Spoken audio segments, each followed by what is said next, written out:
Jérôme, présentez-vous 2 secondes.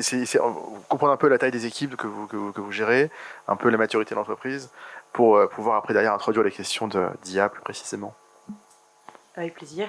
Bonjour à tous. Donc moi, je vais répéter certains éléments qui ont été mentionnés auparavant par Axel, mais je m'appelle Julie Hermann, je travaille chez Brevo depuis près de 3 ans, au départ en tant que Chief of Staff et maintenant en charge de l'équipe Revenue Operations. L'équipe RevOps chez Brevo, c'est une équipe qui supporte 3 départements, les Sales, le Customer Success et le Customer Support, sur des sujets qui vont assez classiques, on en a brièvement parlé déjà, mais tout ce qui est data, process, outils et toute la partie enablement, donc pour ces 3 départements-là. En quelques mots, du coup, les équipes qu'on supporte, c'est d'une part 120 personnes côté revenus, 130 personnes côté CX, et donc bien évidemment qu'à la fois sur les tailles d'équipes dont on parle et sur les enjeux qui les concernent, que ce soit les sales, la partie rétention, enfin success et la partie support, il y a des vrais enjeux d'automatisation, on en a parlé, mais aussi d'accélération, d'augmentation des capacités humaines via l'IA notamment. Et bonjour, je suis Jérôme. Je vais pas représenter HubSpot, François l'a fait super bien.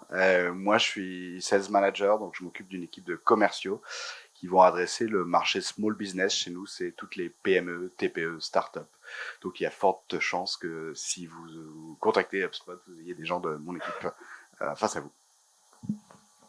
Alors on a beaucoup préparé ce sujet-là. Effectivement, un des sujets qui est revenu le plus, c'était quels sont les use cases finalement qu'on peut avoir avec l'IA et comment ça peut nous aider à nous augmenter finalement en tant que sales, marketing, growth ou customer success. Donc effectivement, est-ce que déjà on pourrait savoir qu'est-ce qu'on peut espérer justement avec l'IA et quelles sont les améliorations qu'on pourrait imaginer avoir grâce à ça?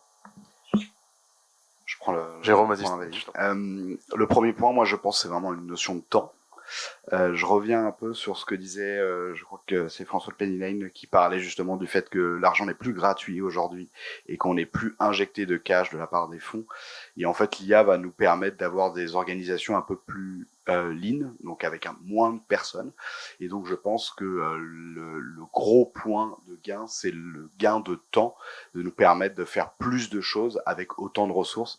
Et je pense que dans des boîtes de votre taille où vous êtes tous au four et au moulin à faire 1 milliard de choses, utiliser l'IA va vous permettre de gagner du temps et de faire plus de choses.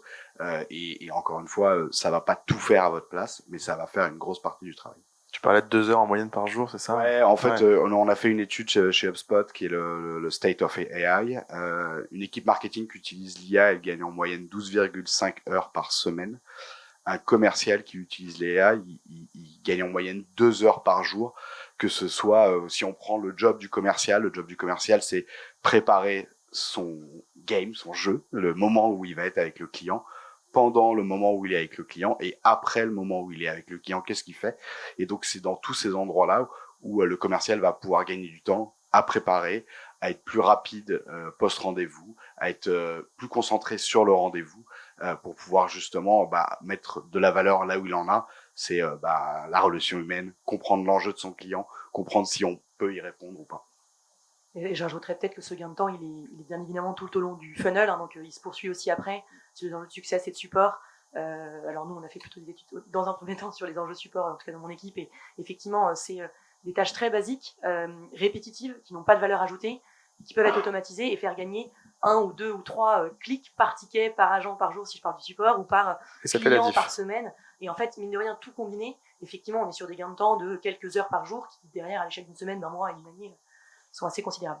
Et le deuxième gros point que je mettrai en avant, c'est le biais humain. On a tous des biais. On connaît cette entreprise, on connaît ce type de persona et autres. Et en fait, l'IA va nous permettre d'enlever une partie de ce biais, qui est de dire, en fait, moi j'ai déjà échangé avec un directeur marketing de L'Oréal, il est comme ci, comme ça, comme ça. Or, si par exemple, un cas d'usage simple, prendre le profil LinkedIn, de le mettre dans un outil d'IA, lui dire résume-moi ce profil, quels sont ses potentiels enjeux, ça nous permet d'enlever ce biais de dire je connais déjà ces enjeux. Et en vente, on sait très bien que c'est hyper important d'avoir l'esprit ouvert. Et du coup, si on devait se concentrer sur 3 moments un peu clés dans la partie vente, marketing ou customer success, on a vraiment l'idée de l'avant-vente. La vente, finalement, c'est un enjeu important. Et effectivement, l'après-vente. Est-ce qu'on aurait des cas d'usage un peu en tête de ce que ça pourrait donner un peu les cas d'IA sur l'avant-vente, Julie? Ouais. Effectivement, quand on a préparé ce call, on s'est dit que l'objectif, c'était aussi d'être le plus concret possible, parce que l'IA, on en parle en long, en large et en travers depuis quelques mois, même plus d'un an. Et l'enjeu, c'est surtout de réfléchir à comment est-ce que concrètement, ça peut nous aider au quotidien. Sur la partie avant-vente, on a beaucoup parlé déjà des enjeux marketing, on parlait de growth, de lead gen, etc. C'est des sujets qui sont clés pour, entre guillemets, étoffer la partie top of the funnel, et derrière, ça a un impact sur l'intégralité du process commercial, enfin du pipeline commercial, et après, une fois que les clients sont signés. Et des cas d'usage assez simples, mais qui peuvent faire gagner des temps assez conséquents, ça va être notamment accélérer l'enrichissement de nos bases de prospects, c'est-à-dire que on va être capable déjà de configurer notre ICP et d'aller scraper de manière plus efficace et plus rapide des informations pour sortir rapidement des listes de prospects à aller contacter. On va être capable d'enrichir ces listes. Alors il y a des outils qui existent et qu'on connecte, il y a des automatisations, notamment Make, mais aussi en rajoutant une brique d'enrichissement IA par-dessus, ça permet encore plus d'augmenter les capacités de cet enrichissement-là, des automatisations qu'on aura mis en place au préalable. Et après, il y a des choses aussi très simples comme en prospection, un S ou un BDR selon les boîtes et les conventions internes, il rédige des emails, il fait du call, travailler le call emailing, en gros rédiger des call emails avec l'IA de manière un peu plus rapide et automatisée, pour derrière venir ne serait-ce que simplement rajouter la couche de personnalisation et d'humain à la mano, mais d'avoir le template travaillé sur lequel on itère, sur lequel on continue à enrichir le modèle, avec des successful cold email précédents. Tout ça, je pense que c'est vraiment des cas d'usage qui peuvent paraître assez basiques, mais qui ont vraiment, mis bout à bout, ont un impact assez important sur le funnel avant-vente dans un premier temps. Et même côté avant-vente, moi j'irais rajouter un peu, on parle beaucoup d'IA générative, dans la mise en place d'une stratégie inbound, moi je vous recommande quand même si vous allez être très outbound, de mettre en même temps en place une stratégie inbound, parce que un article de blog qui va éduquer des gens, il va vous ramener des leads demain, mais il va vous ramener des leads dans 3 ans. Donc ça, faites-le. Et ça, l'IA générative, elle est vraiment très très forte pour vous aider là-dessus, pour que votre article soit SEO compliant, qui ressorte sur le web. Enfin, c'est vraiment des cas d'usage qui va permettre de justement générer un peu plus de leads pour vous. Et d'ailleurs, petit aparté, effectivement, on a vu le préciser au début, il y a 3 typologies d'IA, on pourrait dire. Il y a l'IA un petit peu standalone, comme on pourrait avoir sur ChatGPT. On va avoir l'IA intégrée aux différents outils. Alors là, pour le coup, Spot le fait plutôt avec brio. Et puis on va avoir après les agents IA, qui sont un petit peu des nouveautés. Donc ces agents IA se branchent à l'ensemble du contexte et vont pouvoir faire des actions dans ce contexte-là. Un peu comme l'intégration dans les outils. Donc effectivement, si on devait maintenant se positionner un petit peu sur la partie pendant la vente, qu'est-ce qu'il pourrait avoir comme cas d'usage un peu clé pour que on puisse se rendre compte? Moi, mes commerciaux, ils l'utilisent tous les jours pendant la vente. Donc, un cas d'usage très simple, c'est prépare-moi ce rendez-vous. J'ai rendez-vous avec telle personne de telle entreprise. Explique-moi qu'est-ce que c'est cette entreprise.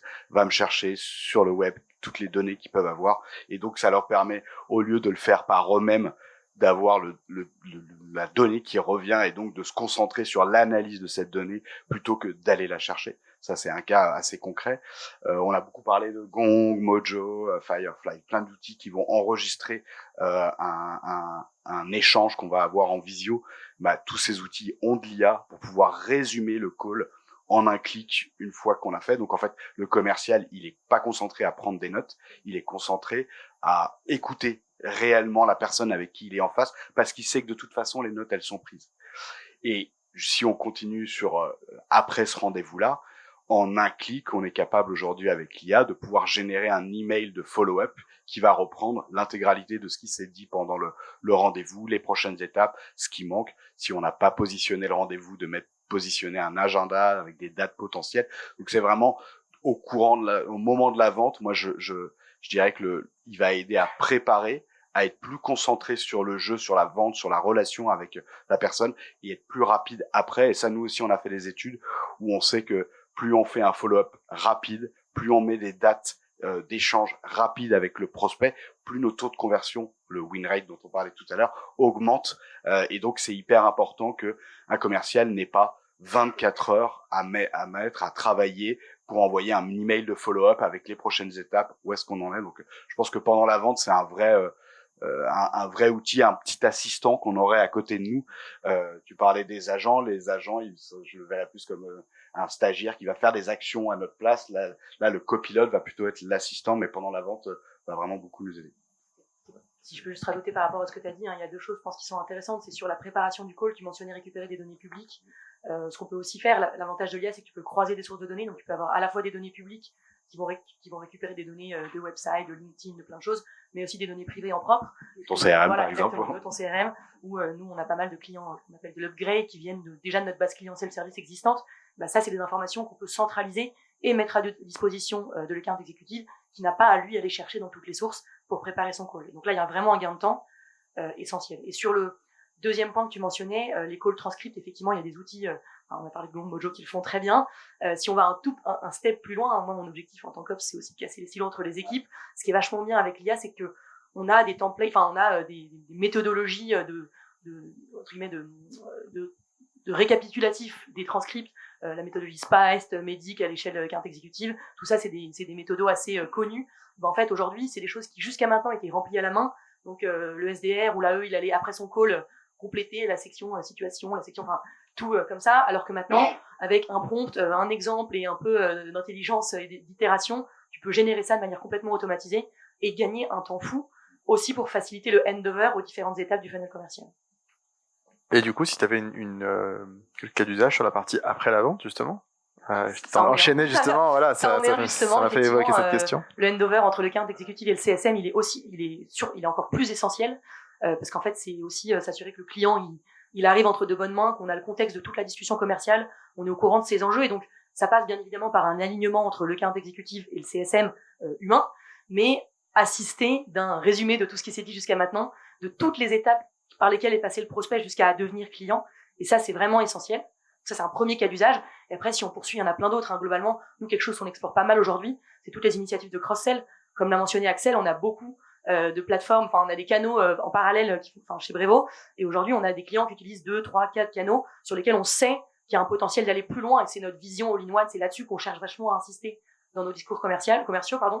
Et en fait, ça, aujourd'hui, un CSM, il connaît son client, il a la relation, il a l'échange humain qu'il a avec le key people de l'autre côté client, mais en fait il va peut-être manquer certains signaux. Il va, de la même manière qu'en fait on utilise des données, l'IA pour enrichir les données d'un prospect quand on lui parle pour la première fois, deuxième fois, troisième fois, l'idée c'est aussi d'utiliser l'IA pour enrichir les données qu'on a sur nos propres clients, pour ensuite être capable d'identifier ou de venir soutenir des signaux qu'on aurait identifiés humainement avec des signaux entre guillemets qu'on récupère via l'IA, pour ensuite arriver et scoper le besoin de manière beaucoup plus qualifiée avec son client. Et en fait, là, on rentre dans une logique de pipeline commercial, d'upsell et de cross-sell côté client, quoi. Alors, juste précise le mot CSM. Je sais que c'est important. Oui, effectivement. Alors, je l'ai mentionné brièvement en introduction. Je parlais du Customer Success. Donc, les CSM, c'est les Customer Success Managers. Chez Brevo, c'est les gens qui accompagnent le client dès lors qu'il est signé pendant toute sa durée de vie sur notamment des enjeux d'adoption, d'expansion et de business, de value creation que permet de fournir Brevo grâce à nos solutions. Tu parlais aussi de CX aussi, un terme important aussi. CX, aussi mentionné sous un autre mot. CX, c'est l'acronyme de Customer Experience. Effectivement, je parle en acronyme, moi aussi. On s'en rend compte, bien sûr. C'est le support client. Donc là, pour le coup, c'est vraiment tout ce qui est accompagnement technique. Globalement, quand un client est client, il a son CSM, Success, qui l'accompagne dans sa durée de vie, je sais pas si mon micro fonctionne. Ok. Qui l'aide à faire plus avec notre outil.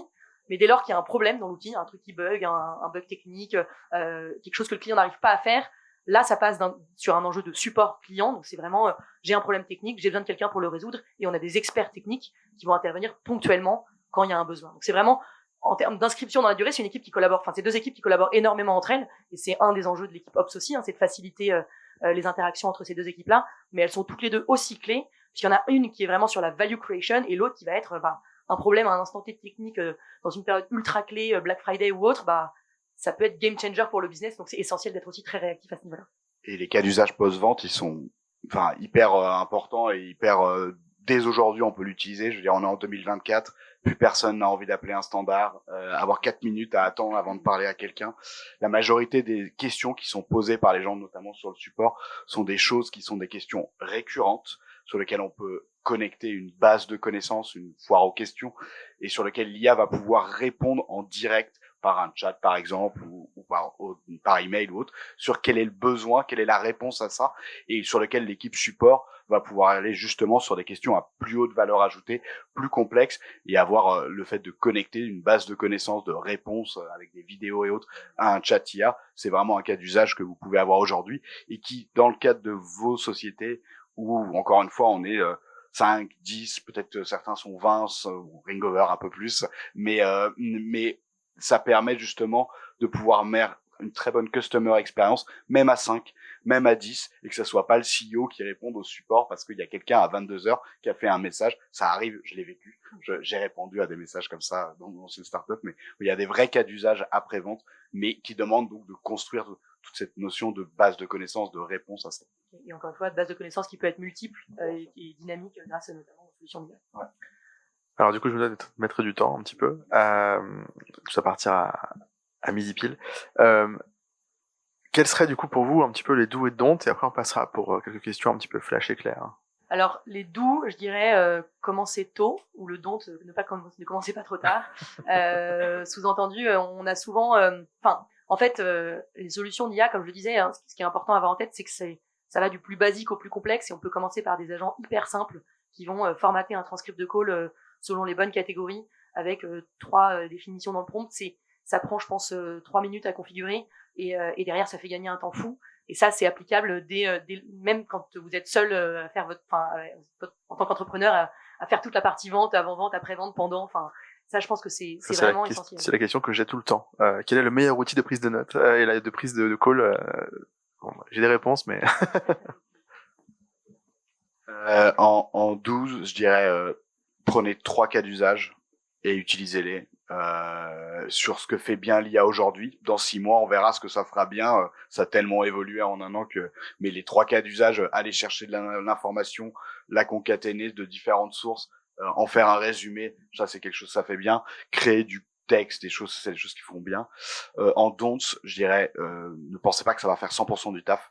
Les humains resteront toujours derrière, il faut donc repasser derrière quand on crée un article de blog avec de l'IA, même si on y ajoute du ton de marque, parce qu'il y a certaines IA, notamment HubSpot, qui permettent de dire moi sur mon article de blog j'ai tel type de ton. Là, il faut quand même repasser dessus, il faut quand même enlever des passages, remettre, parce que c'est nous qui connaissons notre marque, c'est nous qui connaissons la façon dont on communique avec nos clients. Un cas que ça fait bien aussi, c'est les fautes d'orthographe. Voilà, ça marche assez bien de se corriger aussi. Peut-être juste un dernier truc à ajouter. Je pense que, alors je sais pas si c'est un 12 ou don't, je pense que c'est plutôt un do, mais ça rentre pas forcément dans la catégorie, mais globalement, l'IA, le vrai enjeu derrière, c'est l'adoption. Il faut pas que ce soit quelque chose qui soit interprété comme quelque chose de top-down, un énième process qu'on vient imposer aux gens, mais plutôt comme quelque chose qui vient leur faciliter la vie à tous, quel que soit le niveau de seniorité, le niveau de la taille de deal qu'on traite ou quoi. Alors, je pense que ce qu'on essaie nous beaucoup de faire, c'est effectivement, on a 2-3 cas d'usage sur lesquels on a identifié un besoin, sur lesquels on travaille le prompt, sur lesquels on se dit, ok, bon, ça, c'est parfait, en tout cas, à un instant T, quand on le release, on est confiant que ça fait ce qu'on veut que ça fasse. Mais derrière, l'objectif, c'est aussi que les gens s'approprient l'IA et donc créer leur propre custom GPT pour leurs besoins. On a aussi des notions de champions dans les équipes, avoir des gens qui sont un peu les moteurs, les champions du sujet IA et qui viennent dire à leurs collègues assis à côté d'eux, bah tiens, regarde, là t'as pris 10 minutes à écrire ça ou à récupérer l'information sur tel prospect, bah regarde comment moi j'ai fait. Et ça, je pense qu'en fait c'est quelque chose qui peut pas être imposé, mais qui doit venir des gens eux-mêmes et des gens à tout niveau. C'est l'adoption, éduquer les gens sur le fait que ce soit pas quelque chose qui vienne, tu vois, dans le cadre du CX, il y a un vrai enjeu, on vient pas remplacer l'agent, on vient l'augmenter. Tout ça c'est essentiel. Et je pense que c'est un gros doux du coup. Mais voilà, je pense que c'est aussi important à avoir en tête. Merci beaucoup. Alors du coup, on va prendre peut-être 2 questions, pas plus malheureusement. Le prompt, je pense que tout le monde l'a. On est d'accord? Le mot prompt, tu veux dire? Ouais, le mot prompt. C'est le fait de parler à l'IA, en fait, avec du langage naturel. C'est les instructions qu'on donne à l'IA pour qu'il nous apporte le résultat. Mais je rejoins juste pour compléter. Moi, j'ai demandé. Donc, moi, je porte le sujet des plus de 50 ans dans la tech, la French Tech Grand Paris. Je crois que c'est parce que je vieillis, donc je prépare la suite. Et j'ai demandé à Chat l'autre jour de me faire une photo, un dessin d'une femme 50 ans dans la tech. Il m'a sorti une bombe atomique. mis une bombe, hein, Ego les Kamas, la peine ride, etc. J'ai refait le prompt en disant, bon, allez, mets-lui un peu de hanche, un peu de ride et autres. Bon, en fait, non, mais le détail dans le prompt, c'est vrai qu'il est hyper important. Et en fait, je partageais un truc, parce que j'ai parlé avec Alan, il y a pas longtemps. Donc, la boîte Alan, hein, pas la personne. Et eux, ils utilisent vachement l'IA même dans la réalisation des propals commerciales, au graphisme, au slide, etc., etc. Donc c'est vrai que l'IA, elle est sans fin. Après, c'est comment on le prend et par quel bout, quoi. Voilà, je devais pas parler, mais j'adore papoter. Alors, les deux questions. Merci. Bonjour à tous. Déjà, merci pour la table ronde. J'ai une question pour Jérôme. Je vais présenter notre contexte brièvement pour que vous puissiez comprendre la question. Je travaille chez Javelot, qui est une agritech française avec des objectifs de forte croissance, donc des recrutements. On a un marché adressable extrêmement étroit, 350 prospects en Europe et donc des gros tickets. Comment est-ce que tu approcherais le fait de mettre de l'IA dans la main potentiellement de junior sales demain qui savent pas à quoi ressemble le bon, notamment sur la partie préparation, exécution des rendez-vous et suivi? Je pense que c'est ce que disait Julie tout à l'heure. C'est en gros, il faut expliquer, parce que si on l'a jamais utilisé, c'est peut-être pas naturel. Donc il y a peut-être de la formation. Tu parlais de l'adoption des équipes, ça doit venir du dessous. Mais si les gens ne savent pas le faire, qu'on les forme à l'utiliser. Donc moi je dirais que c'est ça. Je sais pas si c'était la réponse que t'attendais, mais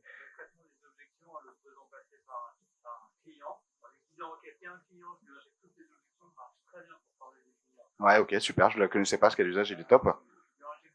Ouais, ok.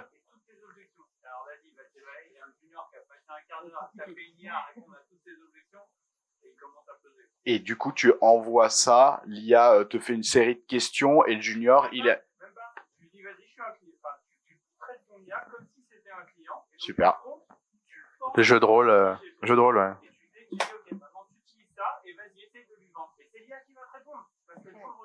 Génial.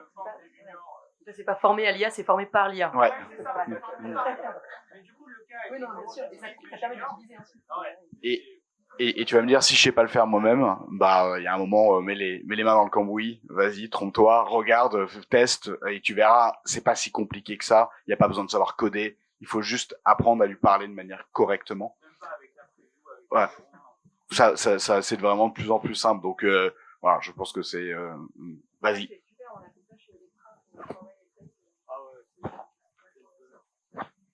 Et une dernière question et ensuite on passe à l'autre table ronde. Ça va être une question très rapide, c'est plutôt sur le futur, je pense. On a parlé des agents IA et on parle de texte, mais il y a de plus en plus d'agents vocaux. Donc, je voulais savoir s'il y avait des expériences qui avaient été pratiquées chez vous avec des agents vocaux, surtout dans les services clients, qui répondaient à des questions clients. Donc là, on est plus dans un remplacement finalement que dans du copilotage. Donc, c'est un sujet un peu sensible, mais on en est où de ces agents vocaux? Voilà.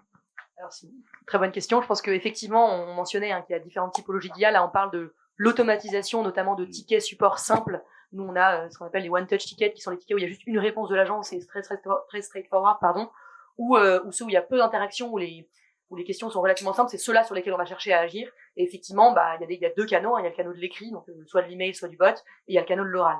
Aujourd'hui, ce qui est assez nous aujourd'hui, en transparence chez Brevo, on y travaille, on n'est pas encore sur un canal automatisé côté voix, ça reste entre 15 et 20% de nos tickets par mois, donc c'est un canal qui est toujours aujourd'hui plébiscité et c'est stable, ça décroît pas, donc c'est essentiel de travailler dessus. Ce qui est assez compliqué, c'est que, alors aujourd'hui, moi, les quelques solutions que j'ai regardées, c'est des solutions qui étaient relativement verticalisées, et donc qui correspondent pas forcément à un cas d'usage comme nous, savoir ça va être un agent qui, une voice qui est très éduquée sur un secteur, qui a à la fois la connaissance de ton produit, mais aussi du secteur, des derniers, j'en sais rien, des derniers textes de loi, des dernières, etc. Et donc ça permet d'avoir des solutions très bien sur des boîtes verticalisées. Quand on est une boîte comme Brevo qui adresse tout type de clients, de toute taille et de tout type de pays, secteur, etc., c'est vachement plus compliqué à entraîner et donc à rendre qualitatif. Donc aujourd'hui, on n'a pas automatisé la voix.